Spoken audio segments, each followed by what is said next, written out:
for yama obi biara akwaba e de ba Pinaxtv aha e na nsem a chese twegwe wo Ghana ha se ni ama hodo osem so no ye ne wo eche ne kama na ene no say ye be sha na chese on the first media encounter e call so e Jubilee House that was on the 10th of September 2025 no the issues bebre e ba ye mankofo discussing yi galam say to nchen yi economy to nchen one of the things that His Excellency John Dramani Mahama e boss so pa chese o kan ya tonkofo trim e dwedifo mota e di niama e free oman mu e de ko afufro e de ko aman hodo so especially the US no they are showing a lot of concern about this particular news His Excellency John Dramani Mahama emayeti asese group bi anase embre bi ayefe no AGOA no African Growth and Opportunity Act 2000 no sa emran se enye adwuma biom sa emran no nka US for ene hyehyeye de boa Ghana for ene omo sub-Sahara area no anase West Africa se ne be ya odi bibi etu kwan yemfa ne se ntoma atade textiles omo exporting agricultural products ne nkeka ho nyina no anka ni bi na nka ye 000 tariff no levy anka ebeboa pa ama yenso anka ye didwa faniama free Ghana ha say Nigeria kakra Cote d'Ivoire kakra ne ye de akwa ama no ne yenya so mfaso no anka ebeboa amanaman a omo nso omo ye saade we bi na ya da so de ya na chese Donald Trump say we de Africa for munjie na de be eya mo dia 15% tariff and or they are too so e de ama Ghana or see US na it looks like a lot of countries take US for granted. They be as a US for ye bibia ma man bi nanso nobody is actually doing anything for the US until no one sorry ye and no take his decision no yanko na yanko tie say na His Excellency John Dramani Mahama e kan asem no esify and how e be affect yen as a nation. Me sande sika na say agudie bia na say bibia mode bom kwedo no me sande aba se ne be ya bomfa me nkoto how do they call imprisonment efiase bomfa me nkoto efiase enti ayemra eda ho enti obi a yabo no kwedu bia ewo tumi se obeka say you ene yentwa so na memfa say imra na yenjai sa no enti eno enye aban ena ebeka eye nipa yede na kugina court and so say oka say oh munjai asem no mu na memfa say imra na say agudie bia me fa ye me famra na say japade bia me fa ye me famra na say bibi aban wa kwanya say ebeka say de bi enje na ye beto aso any case no enti ejina case no ene ni anipa ne ye enti still aban wo to me say even though wako emra na say aka say me pese me san ede bibi bema aban na aban eja case no mu aban betimi aka say de bi yempe yenje enti eno eye case by case say o sheda ede adwembone ewia yesika a echese eso a ye nyina echese I don't know how to explain. I just say abo aban anase oman car you to me say ebeka say yempe nia wode ba no na ye de obekwa akoto efiase ba ni be reason ka say na wode nkoto efiase wa na obeto aduane ama no wa na obehwe no oyare a wode ne beko hospital enti say we wia sika na okase o sande sika be mawa ene ho wonfa so say ye beji ye sika chen say ye di nipa no beko efiase enti ye no de Attorney General ene behwe no akan near here. With regards to trade tariffs and China, zero tariffs, it's an incentive for us to export into the Chinese market. And we need to look at the items that China imports and see where we have a comparative advantage to be able to take up those imports. I know that China imports a lot from the US, and there's a trade tariff war between US and China. So China is looking for alternative markets to import those items. And so they import a lot of meats from the US, they import a lot of maize from the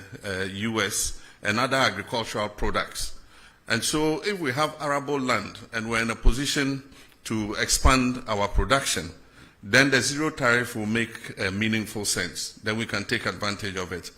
But it is just a figure if we are not able to respond and be able to export into the Chinese market. But I think that it offers an opportunity for diversification of markets. Nobody wins tariff wars. It's unfortunate that America has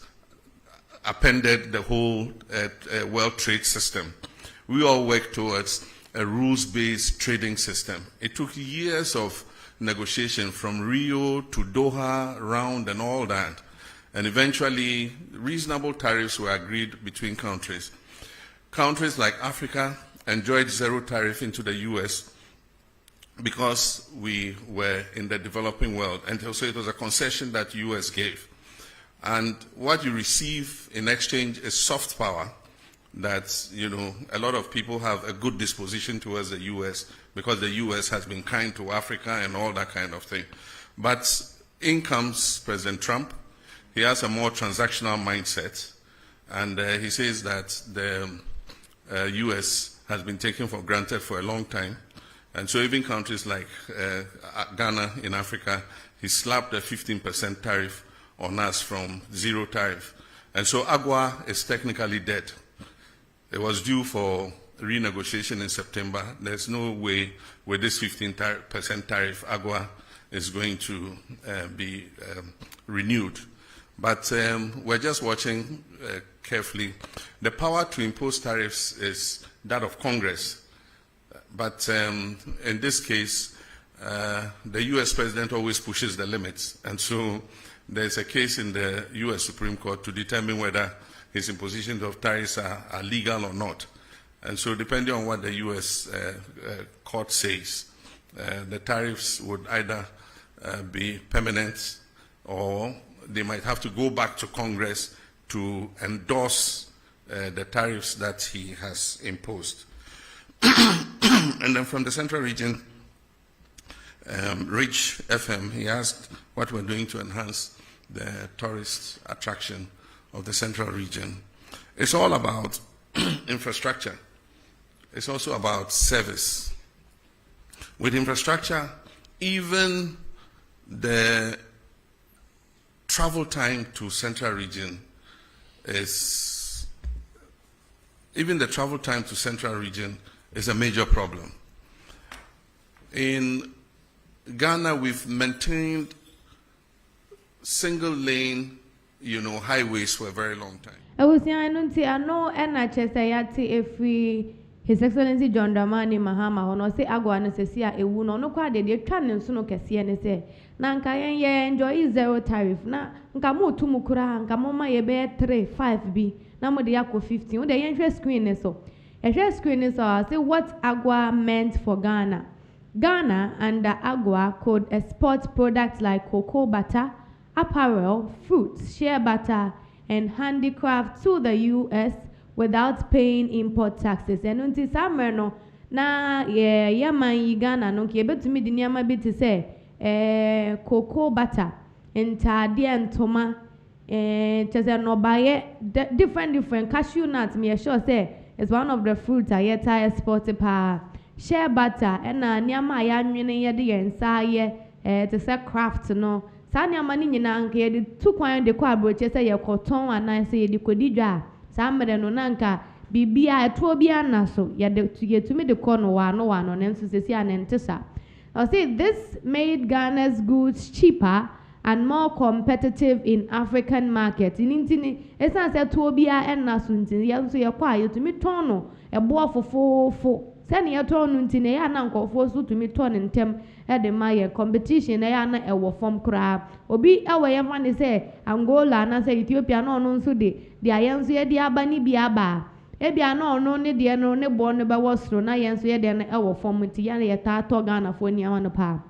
I say thousands of Ghanaian jobs especially in garment factories, cocoa processing, and agribusiness were tied to AGOA access. Enti inyuma bebre na omotaye mtade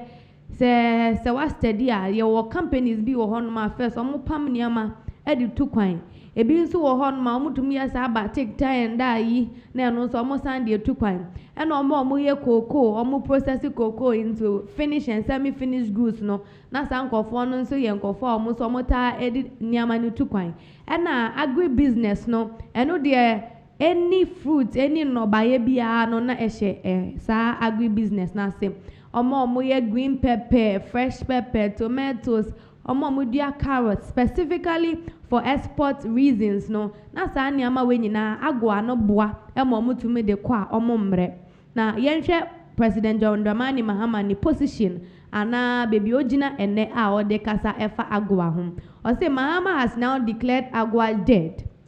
after the US imposed 15% tariff on Ghana's exports. Inti enkane no na Ghana no na tuobia ena yeso se bibi etu kwan ya inti na ye 0% na enso se sia no about 15 ena no ka se nke bia nke betu mumpo na nke yemfa mbra kakra be 2 3 5 bi na nke yemfa na de ye nkakra na yenhu se na ye betumi agina esanze onim sa abofra wo ho se wo pese otumrika enye prekopa na we fi ase se wo tumiko be fi ase no na owiawia kakra no wanante onante ana afede mriketuo na yeden abemu eye process nenso ye nya ne sa yenkoso o say his message America is shifting from a partnership to a system where Africa no longer gets concessions. O see the no baby America for no edun especially with President Donald Trump na dream a odi eduma no I saw on a businessman that no be him so a businessman enti no no de ndie se onu nzu nyamfa so efri baby enti no na wakoye ni se enti anka Africa ha de anka obia e de bibi etu kwan de akwa bote de akodidwa enketu bia na sisi anentisa yento aso he warned that this kills Ghana's competitiveness in the US market and could collapse export industries that depended on AGOA. Until see we no ebetumi aye ama nnwumako bebre na nkane no omo enam AGOA so edi niam etu kwan no sankofo no ebetumi collapse omo nnwuma ama nnwuma no aba form esanse senia no omo de omo ho to AGOA ne so Africa Growth and Opportunity Act no sesi ano eni hobio menye adwuma na nka September yi nso na na sese nkomo sankotena se esan eburuburu mu na nka emwa nenso His Excellency John Dramani Mahama pache se ehun kwampo enhia esan se esi eda 15% ne de obi anim de ayebeye e de afa ho na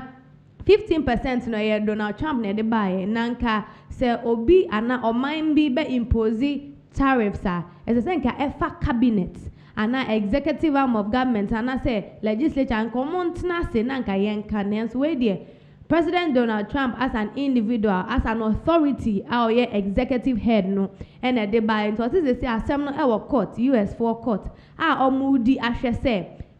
senior President Donald Trump akano so yentintim na saa ne yankɔso anye ne saa anase omo beka se asem no yemfa nkɔ cabinet na mpenimfo enkɔtena ho enya saa so e bia na court ne nso e de ruling foforo bi aba no nso bɛboa inti no sesi ano de ɔtwɛn mu na Ghana fo ye twɛn enye Ghana fo nko a those in the sub-Sahara region ni nyina obi a twɛn se tariffs no ho asem na US for I impose the ato Africa for so no ebeko akosi sen anase na ye patre se enka ni bi so na duty free access no eboa e ma niama bebe 1800 items niama ye di fi Ghana ha edeko ama no ne yenye no so ento nche no na ye oba bebe 5000 items eno general items eno nso na efi Africa ha se ekwa ama no ne nso ene no saa niama ni nyina ebeti abafom esanse tena nkofo ebekeka omo ho ananka omo betimi akenya omo ho ede akọ no se eto na abeto so nti no nkofo ahokeka ana omo mudidwa prekope no ekwa abrochie no ma ahokeka omo dinya saa niama ne beko no sesi ano abafom enu nti ha ye Pinaxtv ye beto aso ewo nsenfofo mu na ye to aso nso a na chese ye ko okay yento aso ewo AGOA na emu yenhwe the impact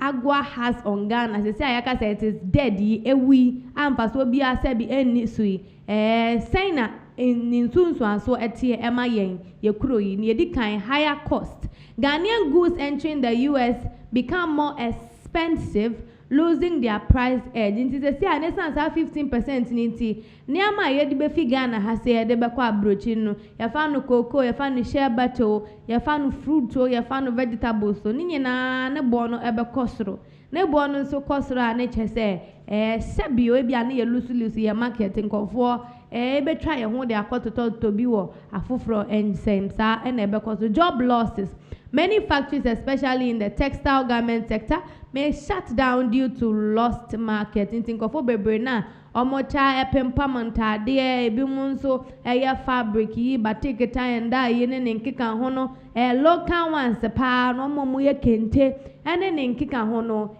fugu. Papa no baby nkofo baby wo hono ma no mota ye for exportation purposes obi wo no kwa na djuma na oye no kwa na onye enton wo Ghana local market dabi ono no oye ya na chese ye de kwa abrochire na opa chese sa nkofo no ene ebe affect omo ama wanhwa omo djuma mpo ebe free omo nsa. Weaker economy, you see, less foreign exchange from export, adding pressure to Ghana's already struggling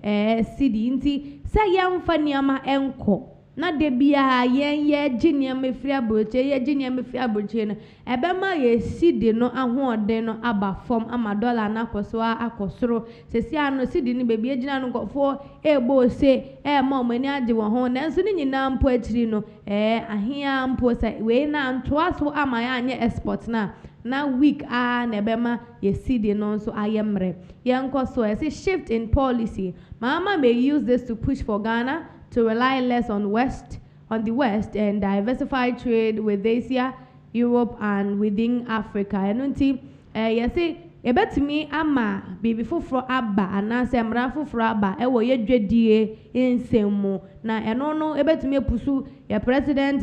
John Dramani Mahama ama ni ama ke ye de ko US no unse ono kwa kan wo video nim se o pay very rapt attention. Ozi se sia na market no kwa anhwe de be ko China isan se ye be hwe ni ama China fo ehia a Ghana ha ne bi wa ha se ne eno mom no ye pushi market no e de akọ isan se omo krampo no ye was zero tariff ni bi e wo hono ma se ye de ni ama e ko ho na se omo be ton kwa ma ye nkwa na nanka ebeboa. Aside that nenso ye betimi de nyama ni bi akọ Europe na yen ye Africa ha ye ampo no other nations around Nigeria, Ethiopia, Uganda ne nkika ho no ebetumi de nyama ni bi ayeden akoho eno ntie no ane nkomobo a emfa AGOA ho African Growth and Opportunity Act eba somewhere in 2000 ene no ye President Excellency John Dramani Mahama wa declare no dead ineffective says ani amani nyina no sesia no asai